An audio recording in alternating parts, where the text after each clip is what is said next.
Great morning students. Chapter number 2 हमने पिछले lesson की जो वीडियो में पढ़ा था, ओलंपिक गेम्स का आयोजन किस प्रकार से होता है और प्राचीन ओलंपिक खेल, उसके नियम, उसके बाद आधुनिक ओलंपिक खेल कैसे शुरू हुए, उसके नियम क्या हैं, कौन कौन से खेल उसमें आयोजित होते हैं, ठीक है, कितने वर्षों पश्चात आयोजित होते हैं, उसका उद्देश्य क्या था। और आज का हमारा टॉपिक है इंटरनेशनल ओलंपिक कमेटी, अंतर्राष्ट्रीय ओलंपिक समिति, जिसको बोलते हैं आईओसी। आईओसी की फुल फॉर्म होती है इंटरनेशनल ओलंपिक कमेटी, जो पूरे वर्ल्ड के अंदर जब भी ओलंपिक खेलों का आयोजन होना होता है, सभी की देखरेख नियंत्रण इसी के अंतर्गत होता है। तो अंतर्राष्ट्रीय ओलंपिक समिति आधुनिक ओलंपिक खेलों की प्रबंध समिति, आधुनिक ओलंपिक खेलों की प्रबंध निकाय, जिसको बोलते हैं गवर्निंग बॉडी है। इसी के अंडर ओलंपिक खेलों का आयोजन होता है। इसका गठन, ये 1 नंबर का क्वेश्चन है, 23 जून 1894 को पियर बैरडी कोबर्टिन के द्वारा किया गया था। क्योंकि जैसे कि आप जानते हैं, किसी कार्य को शुरू करने से पहले उसकी कमेटी बनाई जाती है। तो जैसे हमारे आधुनिक ओलंपिक खेलों की शुरुआत 1896 में हुई थी, तो और बैरन पियर डे कोबर्टिन की शुरुआत की थी, तो इससे पहले एक कमेटी गठित की गई जिसको बोलते हैं अंतर्राष्ट्रीय ओलंपिक कमेटी, और उसका गठन हुआ था 23 जून 1894 को। और इसको किसने गठित किया था? बैरन पियर डी कोबर्टिन। ये सारे विश्व में खेलों में भागीदारी को बढ़ाने तथा समर्थन देने के लिए प्रतिबद्ध है। ये पूरे वर्ल्ड के अंदर खेलों का प्रचार प्रसार करती है, खिलाड़ियों को मोटिवेशन देती है ताकि अधिक से अधिक खिलाड़ी इसमें भाग ले सकें। अंतर्राष्ट्रीय ओलंपिक समिति का मुख्यालय लोसाने, जो कि स्विट्जरलैंड में है। ये भी आपका 1 नंबर का क्वेश्चन बनता है। अंतर्राष्ट्रीय ओलंपिक समिति ओलंपिक आंदोलन की उच्चतम समिति है, जिसका उद्देश्य युवाओं को खेलों के माध्यम से शिक्षित करके किसी भी प्रकार के पक्षपात के बगैर अभ्यास द्वारा तथा मित्रता, बंधुत्व तथा निष्पक्ष खेलों के माध्यम से अच्छा संसार निर्माण करना है। ये कोई पक्षपात नहीं करती, ये युवाओं को जो खेलों के माध्यम से शिक्षित करती है और उनके अंदर मित्रता, बंधुत्व, भाईचारा आदि की भावना उत्पन्न करती है। अंतर्राष्ट्रीय ओलंपिक समिति प्रत्येक 4 वर्ष के बाद ग्रीष्मकालीन तथा शीतकालीन आधुनिक खेलों का आयोजन करती है। अंतर्राष्ट्रीय ओलंपिक समिति द्वारा किया गया प्रथम ग्रीष्मकालीन जो ओलंपिक खेल हुए थे, प्रथम ग्रीष्मकालीन, वो 1896 ईस्वी में यूनान के एथेंस नामक शहर में आयोजित किए गए थे। ये ग्रीष्मकालीन खेल भी प्रत्येक 4 वर्ष के पश्चात होते हैं और वहीं पे होते हैं जहाँ पे ओलंपिक खेलों का आयोजन होता है। जबकि प्रथम शीतकालीन ओलंपिक ये 1924 में फ्रांस के समोक्स में आयोजित किए गए थे। तो ग्रीष्मकालीन 1896 में, शीतकालीन 1924 में। 1 नंबर के क्वेश्चन आपके बनते हैं। प्रथम ग्रीष्मकालीन ओलंपिक खेल सन 2010 में सिंगापुर में आयोजित किए गए थे। जबकि शीतकालीन युवा ओलंपिक, ये युवा ओलंपिक है, ग्रीष्मकालीन और शीतकालीन, ये जो शीतकालीन युवा ओलंपिक है वो 2012 में इंसबर्ग में आयोजित किए गए थे। तो ये इंटरनेशनल ओलंपिक कमेटी है जिसकी देखरेख के अंदर ओलंपिक खेलों का आयोजन होता है। अब हम बात करेंगे इसकी अंतर्राष्ट्रीय ओलंपिक समिति, द आईडीसी सेशन, अंतर्राष्ट्रीय ओलंपिक समिति का सत्र। अंतर्राष्ट्रीय ओलंपिक समिति की सामान्य बैठक को अंतर्राष्ट्रीय ओलंपिक समिति का सत्र कहा गया है। यह वर्ष में एक बार आयोजित की जाती है, जिसमें एक सदस्य एक मत दे सकता है। यह अंतर्राष्ट्रीय ओलंपिक समिति का उच्चतम अंग तथा इसके निर्णय अंतिम होते हैं। और असाधारण सत्र अध्यक्ष अथवा समिति के कम से कम 2/3 सदस्यों की लिखित प्रार्थना पर दिए जा सकते हैं। इसके अतिरिक्त इसकी शक्तियां जो होती हैं, ओलंपिक विशेषताओं में सुधार भी, ओलंपिक में अंदर अब की बार कौन से गेम शामिल करने हैं और क्या सुधार करने हैं, कौन से नियम बनाने हैं, वो सब कार्य इसका है। अध्यक्ष, उपाध्यक्ष तथा अंतर्राष्ट्रीय ओलंपिक समिति का कार्यकारी बोर्ड के सभी सदस्यों का निर्वाचन, जो भी इलेक्शन होता है। अंतर्राष्ट्रीय ओलंपिक समिति सदस्यों का चुनाव, आदरणीय अध्यक्ष, आदरणीय सदस्यों का निर्वाचन। ओलंपिक खेलों के लिए मेजबान नगर का चुनाव, कहाँ पर अगले 4 वर्ष के पश्चात कौन से खेल या कहाँ पर किस जगह पे आयोजित किए जाएंगे, उन सभी का निर्णय इसके सत्र में लिया जाता है। जैसे हमारी कैबिनेट की स्तर होती है, जैसे पार्लियामेंट में या अपने निर्वाचित क्षेत्रों के अंदर। तो कार्यकारी बोर्ड, एग्जीक्यूटिव बोर्ड के अंदर क्या होता है? वर्तमान में कार्यकारी बोर्ड में 15 सदस्य शामिल हैं। वर्तमान में कितने सदस्य शामिल है? 15 सदस्य शामिल हैं, जो कि इसके अंदर हैं आईओसी के अंदर। अध्यक्ष 1, उपाध्यक्ष 4, सदस्य 10, तो टोटल हो गए 15। अध्यक्ष जो होता है, इसका प्रधान सभी कार्यों का निरीक्षण करता है। अध्यक्ष का निर्वाचन 8 वर्ष की अवधि के लिए किया जाता है। कितने वर्ष के लिए? 8 वर्ष के लिए, कोई 4 या 5 वर्ष के लिए। तो ये भी 1 नंबर क्वेश्चन होता है। इस अवधि को एक बार 4 वर्ष के लिए बढ़ाया जा सकता है। वर्तमान अंतर्राष्ट्रीय समिति के अध्यक्ष जैक्विस रोगे, और उसकी अवधि की समाप्ति पर फिर से उसे जो है निर्वाचित किया जा सकता है। तो ये इसके अध्यक्ष कौन है वर्तमान में? जैक्विस रोगे। उपाध्यक्ष अंतर्राष्ट्रीय ओलंपिक समिति में 4 उप प्रधान उपाध्यक्ष होते हैं। इनका निर्वाचन समिति के सदस्यों द्वारा किया जाता है। इनका निर्वाचन 4 वर्ष की उपाध्यक्ष जो वाइस प्रेसिडेंट होता है वो 4 वर्ष के लिए चुने जाते हैं। इसे पुनर्निर्वाचित किया जा सकता है। महासचिव होते हैं सेक्रेटरी जनरल। अंतर्राष्ट्रीय ओलंपिक समिति का कार्यकारी अध्यक्ष कोफी अन्नान है। कार्यकारी अध्यक्ष जो है कोफी अन्नान है, वह अंतर्राष्ट्रीय ओलंपिक समिति का महासचिव है, जिसे कार्यकारी बोर्ड के द्वारा निर्वाचित किया गया है या प्रधान के अनुसार कार्य करता है।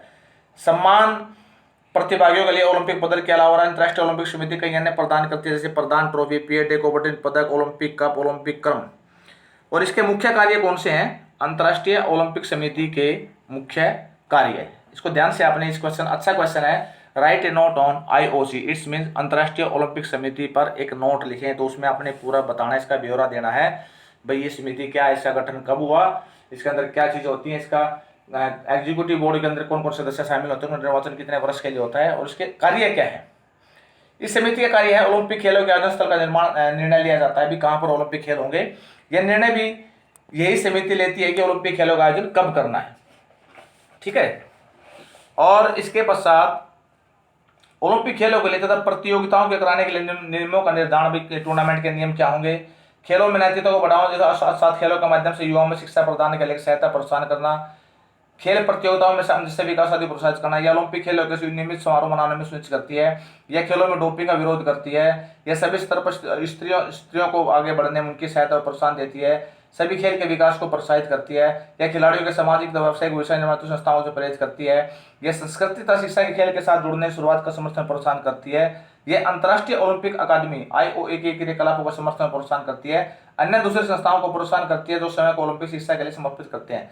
मतलब ये है कि युवाओं को आगे बढ़ने का मौका देती है, कि खेलों के अंदर उसको मोटिवेशन मिलता है। तो ये आईओसी था, इस पे नोट आपने, इसकी सारी चीजें आपको अच्छी तरह से याद होने चाहिए। इसके बाद हमारा नेक्स्ट टॉपिक होगा भारतीय ओलंपिक एसोसिएशन। भारतीय ओलंपिक एसोसिएशन, इंडियन ओलंपिक, जैसे जिस प्रकार से आईओसी का गठन हुआ था उसी प्रकार से हमारे देश के अंदर आईओए, इंडियन ओलंपिक एसोसिएशन का गठन हुआ, जो आईओसी के अंडर काम करती है। और भारतीय ओलंपिक संघ जिसको बोलते हैं, जिसके अंडर भारतीय खिलाड़ी ओलंपिक में आगे क्वालिफाई करते हैं, भाग लेने के लिए जाते हैं, उसका सभी का जो निर्णय लेना होता है कि कौन सा खिलाड़ी आगे ओलंपिक खेलों में भाग लेगा, तो इसका कार्य होता है। भारतीय ओलंपिक एसोसिएशन का गठन 1927 में हुआ। ये 1 नंबर का इंपोर्टेंट क्वेश्चन है। आईओसी का निर्माण, सॉरी, आईओए का गठन कब हुआ? 1927। सर दोराबजी तथा डॉक्टर नोरेन इसके संस्थापक व प्रधान और महासचिव नियुक्त हुए। स्टार्टिंग में यह अंतर्राष्ट्रीय ओलंपिक समिति से संबंध है, आईओसी से रिलेटिव है। दोराबजी टाटा भारत में अंतर्राष्ट्रीय ओलंपिक समिति के प्रथम सदस्य में निर्वाचित हुए थे। सन 1928 में टाटा ने भारतीय ओलंपिक एसोसिएशन के प्रधान पद से त्याग पत्र दे दिया। इसके उपरांत महाराजा भूपेंद्र सिंह इसके प्रधान बने और 1928 के ओलंपिक खेलों में भारतीय हॉकी टीम को ओलंपिक्स में भेजा गया, जो एम्स्टर्डम में आयोजित किए गए थे 1928 को। भारतीय हॉकी टीम जिन्होंने ओलंपिक खेलों में प्रथम बार भाग लिया, भारतीय हॉकी टीम ने प्रथम बार ओलंपिक खेलों में भाग कब लिया? 1928 को, और स्वर्ण पदक जीता। 4 दिसंबर 2012 को अंतर्राष्ट्रीय ओलंपिक समिति ने भ्रष्टाचार, प्रशासनिक दखलंदाजी तथा अंतर्राष्ट्रीय ओलंपिक समिति के नियमों को न मानने के आधार पर भारतीय ओलंपिक आईओए को बर्खास्त कर दिया। क्योंकि सभी देशों के अंदर जो भी ओलंपिक संघ बने हुए हैं उनके रूल्स होते हैं कि वो आईओसी के जो नियम रेगुलेशन होते हैं उनको माने। अगर जो नहीं मानता तो आईओसी उनको बर्खास्त कर देती है और फिर खिलाड़ियों को जो है आईओसी के डायरेक्ट फ्लैग के नीचे उनको खेलों में भाग लेना पड़ता है, किसी भी संघ के बजाय। भारतीय ओलंपिक अकादमी कई सदस्यों पर अपराध के आरोप लगाए गए। यदि यह बर्खास्ती अगले वर्ष तक न ठहराई गई तो भारतीय प्रतियोगी ओलंपिक ध्वज के नीचे संघर्षों में मुकाबला नहीं कर पाएंगे। भारतीय ओलंपिक एसोसिएशन को प्रचार के दौरान ओलंपिक चार्टर का अनुसरण न करने की वजह से औपचारिक तौर पर निश्चित किया गया था। भारतीय ओलंपिक एसोसिएशन ने दिल्ली में उच्च न्यायालय के निर्देशानुसार भारतीय खेल नियमों का अनुसरण किया था और भारतीय ओलंपिक एसोसिएशन में पदाधिकारियों का चुनाव प्रत्येक 4 वर्ष बाद किया जाता है। और आईओसी में जैसे प्रेसिडेंट को 8 वर्ष के लिए और उप प्रेसिडेंट, वाइस प्रेसिडेंट को जिसको बोलते हैं आप उप अध्यक्ष जो बोलते हैं, वो 4 वर्ष के लिए निर्वाचित होते हैं। तो इसमें 4 वर्ष के बाद इनका चुनाव होता है। इस समिति में प्रधान, 9 उप प्रधान, 6 सचिव, 1 महासचिव, 1 मानद कोषाध्यक्ष, राज्य ओलंपिक एसोसिएशन के प्रतिनिधि, राष्ट्रीय खेल संघों के एसोसिएशन के 12 प्रतिनिधि शामिल होते हैं। भारतीय ओलंपिक एसोसिएशन के वर्तमान अध्यक्ष तथा महासचिव इस समय जो आईओए के अध्यक्ष हैं अभय सिंह चौटाला, जो कि हरियाणा से हैं और ये अपनी देवलाल जी के पुत्र हैं, ओम प्रकाश चौटाला के पुत्र, तथा ललित बनावट हैं। अंतर्राष्ट्रीय ओलंपिक समिति ने भारत की राष्ट्रीय ओलंपिक समिति पर 4 दिसंबर 2012 को प्रशासनिक दखलंदाजी के कारण प्रतिबंध किया था। तो ये भारतीय आईओसी ने जो है आईओ पर कब प्रतिबंध लगाया था, 4 दिसंबर 2012 को, ये भी आपने याद रखना है। ये भारतीय ओलंपिक एसोसिएशन की रूपरेखा थी। इसका गठन कब हुआ, इसके में कितने अधिकारी होते हैं, कौन से सबसे पहले इसका अध्यक्ष बने थे, उसके बाद क्या हुआ, और आज वर्तमान में इसका अध्यक्ष कौन है।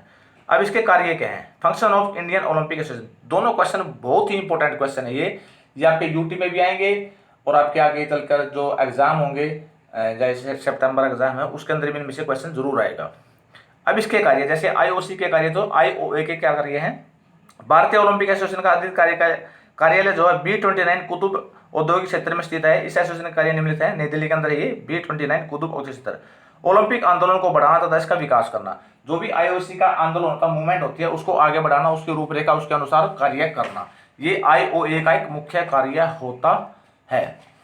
आईओए उसका अनुसरण करके उसके रूल्स को फॉलो करती है और खिलाड़ियों के अंदर वो मैसेज देती है जिसके अकॉर्डिंग ही सभी खिलाड़ी खेलों के अंदर भाग लेते हैं। अंतर्राष्ट्रीय ओलंपिक समिति तथा भारतीय ओलंपिक एसोसिएशन के नियमों तथा विनियमों का लागू करना, पूर्ण रूप से सरकारी संगठन होना तथा ओलंपिक संबंधी सभी विषयों के बारे में सारा नियंत्रण रखना, राष्ट्र के युवाओं को शारीरिक, नैतिक और सांस्कृतिक शिक्षा को प्रोत्साहित करना ताकि उनके चरित्रों को विकसित किया जा सके, राष्ट्रीय खेल फेडरेशन का सहयोग करना, जितने भी हमारे स्पोर्ट्स के फेडरेशन है उनका सहयोग करना, उनका कोऑपरेट करना, खेल के उच्च आदर्शों को बनाए रखना तथा उनमें खिलाड़ियों की रुचि का विकास करना। यदि कोई खेल संघ अशिष्ट व्यवहार या अन्य अवांछनीय कार्य करे जो कि देश के बदनामी के कारण बनता हो उसके विरुद्ध कार्रवाई करना, कोई भी, क्योंकि हमारे खेलों से संबंधित बहुत से फेडरेशन बने हुए हैं जिसके अंदर सभी खिलाड़ी भाग लेते हैं और उनके अंदर टूर्नामेंट्स वगैरह प्रतियोगिता होती है। राज्य ओलंपिक एसोसिएशनों तथा राष्ट्रीय खेल संगठनों को स्वीकृति प्रदान करने की उनकी वार्षिक रिपोर्ट तथा अकाउंट का लेखा परीक्षण करना। हर एक स्टेट के अंदर भी ओलंपिक एसोसिएशन बनी हुई है, जैसे अपनी इंडिया के अंदर आईओए तो हर स्टेट की, जैसे हरियाणा ओलंपिक एसोसिएशन सभी स्टेट के अंदर ऐसी बनी हुई है, तो उनकी पूरी रूपरेखा, उनका अकाउंट, लेखा परीक्षण, सब कुछ उनकी वार्षिक रिपोर्ट पे पूरा विवरण उनका चेक करना। सूचना के लिए ये दस्तावेज भारतीय ओलंपिक एसोसिएशन के पास जमा होने चाहिए, भाई कौन से संघ के अंदर, किस फेडरेशन के अंदर किस प्रकार के कार्य, कैसे खिलाड़ी कैसे भाग ले रहे हैं, कौन सी टूर्नामेंट कैसे क्या हो रहा है। खेलों के क्षेत्र में प्रत्येक प्रकार के तनाव, चाहे वह राजनीतिक हो, कानूनी हो, जातीय अथवा धार्मिक या अर्थव्यवस्था संबंधी का हो, विरोध करना। खेलों के अंदर किसी प्रकार की कोई पॉलिटिक्स वगैरह नहीं चलेगी, कोई भी जो है रिलीजन वगैरह का कोई सिस्टम नहीं होगा। राष्ट्रीय ओलंपिक अकादमी, ओलंपिक संग्रहालय तथा अन्य सांस्कृतिक संस्थाओं जो कि ओलंपिक आंदोलन से संबंधित हो के गठन के लिए कदम उठाना। इट्स मीन्स कहने का मतलब है कि भारतीय ओलंपिक एसोसिएशन भारत में सभी खिलाड़ियों की ओर ध्यान देती है, सभी फेडरेशन की देखरेख करती है, उनको कोऑपरेट करती है, खिलाड़ियों को मोटिवेट करती है, प्रेरित करती है हमेशा आगे बढ़ने के लिए, खेलों में ज़्यादा मात्रा में आगे बढ़े, जिससे खेलों के अंदर देश का विकास भी हो और उनके भविष्य के लिए भी वो सिस्टम बनाती है, जिससे आगे चलकर और भारतीय जो दल ओलंपिक में भाग लेता है उसका भी वो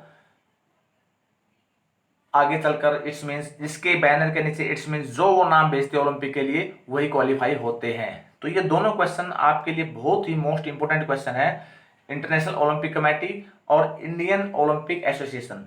आप दोनों ने इनको अच्छे से याद करना है और इस चैप्टर को अच्छे से रीड करना है। इसके हर एक यूनिक की बुक आपने लेनी है, यूनिक बुक डिपो से जाके यूनिक की बुक ले लीजिए और उसके हर एक के बैक एक्सरसाइज में चैप्टर को अच्छे से रीड करोगे, उसमें भी क्वेश्चन बनते हैं। उसके बाद आपके जैसे शॉर्ट आंसर टाइप हैं या वेरी शॉर्ट आंसर टाइप हैं या ऐसे टाइप हैं, हर तरह के क्वेश्चन बैक साइड में मिलेंगे आपको और एमसीक्यूज भी हैं, क्योंकि आपके 20 मार्क्स के एमसीक्यूज पेपर के अंदर आएंगे।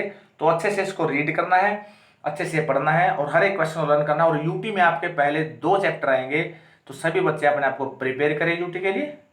ओके।